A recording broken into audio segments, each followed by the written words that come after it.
Assalamualaikum warahmatullahi wabarakatuh. Perkenalkan, nama saya Nofrinda.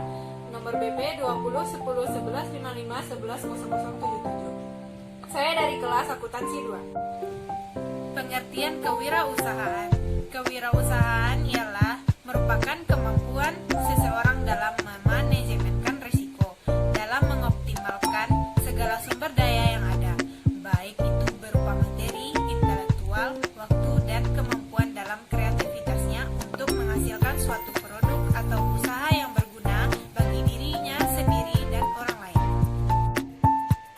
Ada beberapa pengertian kewirausahaan menurut beberapa ahli. 1. Menurut Robert D. Hirik, kewirausahaan ialah merupakan sebuah proses kreatif yang dimana digunakan untuk menciptakan sesuatu yang bernilai lebih tinggi dengan cara mengoptimalkan segala daya upaya, seperti mencurahkan waktu, dana, psikologis, dan penerimaan penghargaan atas kemampuan seseorang.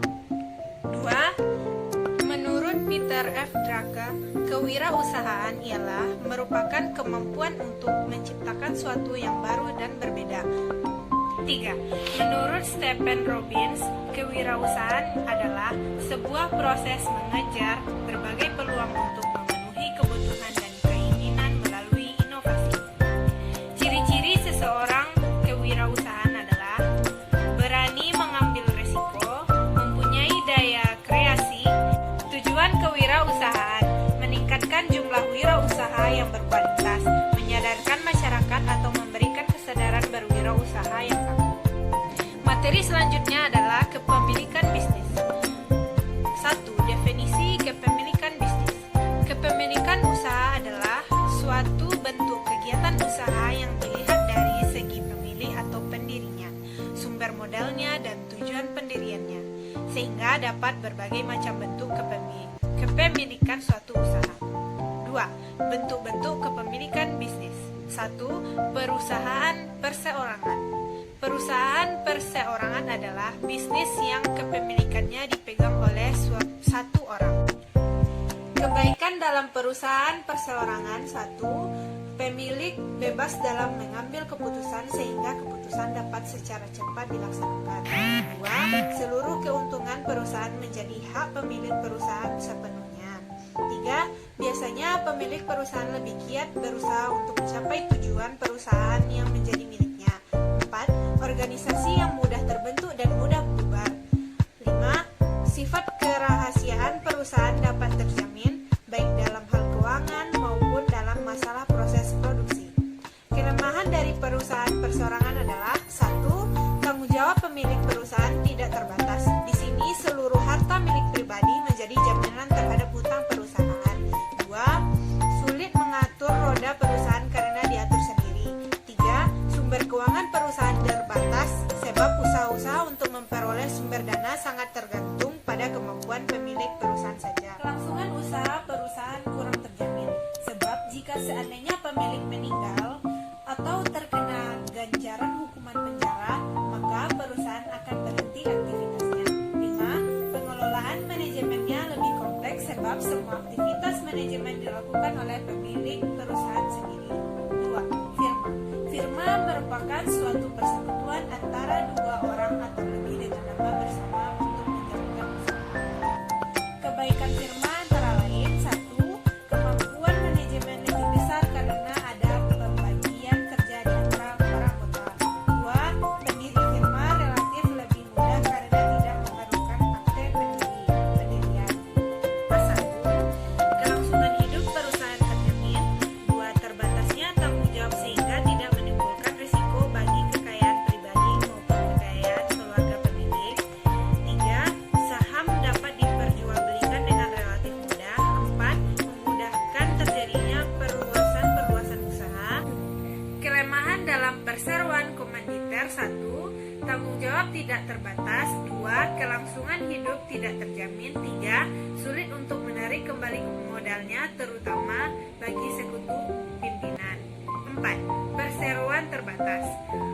Perseroan terbatas atau biasa disebut dengan PT adalah badan usaha yang modalnya terdiri dari saham-saham yang pemiliknya memiliki bagian sebanyak saham yang dimiliki.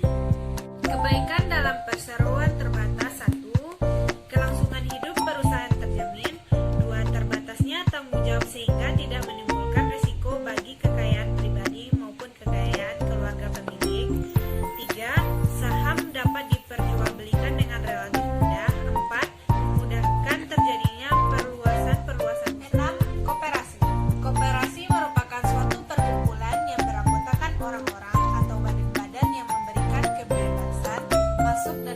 besar bagi anggotanya.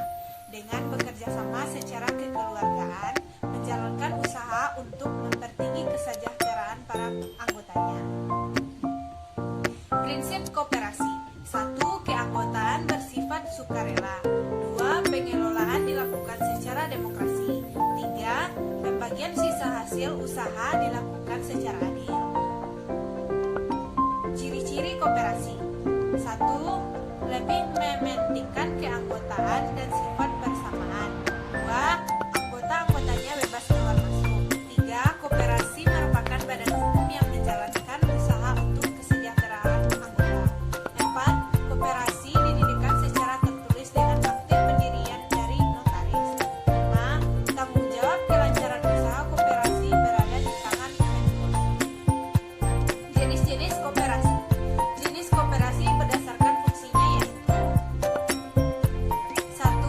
Koperasi pembelian atau pegadaian konsumsi. 2. Koperasi penjualan atau pemasaran. 3. Koperasi produksi. 4. Koperasi jasa. 5. Koperasi primer. 7. Bentuk-bentuk perusahaan yang lain. Dampak kepemilikan terhadap risiko. 1. Risiko dalam kurung risk. Dari sebuah perusahaan mewakili tingkat ketidakpastian akan laba perusahaan di masa mendatang. Laba masa depan sebuah perusahaan tergantung pada pendapatan dan pengeluarannya di masa depan. Perusahaan dapat mengalami kerugian jika pendapatan lebih kecil dari yang diharapkan, atau jika pengeluaran lebih besar dari yang diperkirakan. 2. Memperoleh kepemilikan atas bisnis yang sudah berjalan. Beberapa orang menjadi pemilik tunggal tanpa harus mendirikan bisnis. Berikut adalah metode-metode umum di mana seseorang dapat menjadi pemilik dari bisnis yang sudah berjalan. 1. Mengambil alih kepemilikan sebuah bisnis keluarga. 2. Membeli bisnis yang sudah berjalan.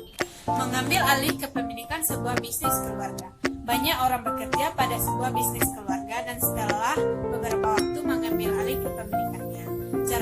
Cara seperti ini dapat menjadi salah satu jalan yang ideal untuk memiliki suatu bisnis karena kinerja perusahaan sedikit banyak dapat diramalkan sepanjang karyawan-karyawan yang memegang peran penting masih tetap bekerja di perusahaan tersebut.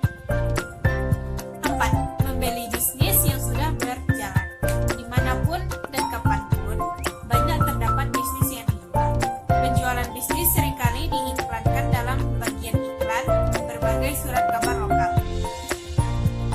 5. Waralaba.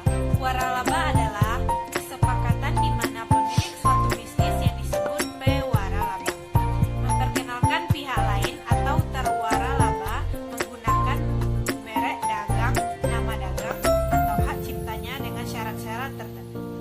Keuntungan waralaba. 1. Gaya manajemen yang telah teruji. 2. Pengakuan nama. 3. Dukungan keuangan. Hanya itu yang dapat saya sampaikan. Saya akhiri dengan Assalamualaikum warahmatullahi wabarakatuh.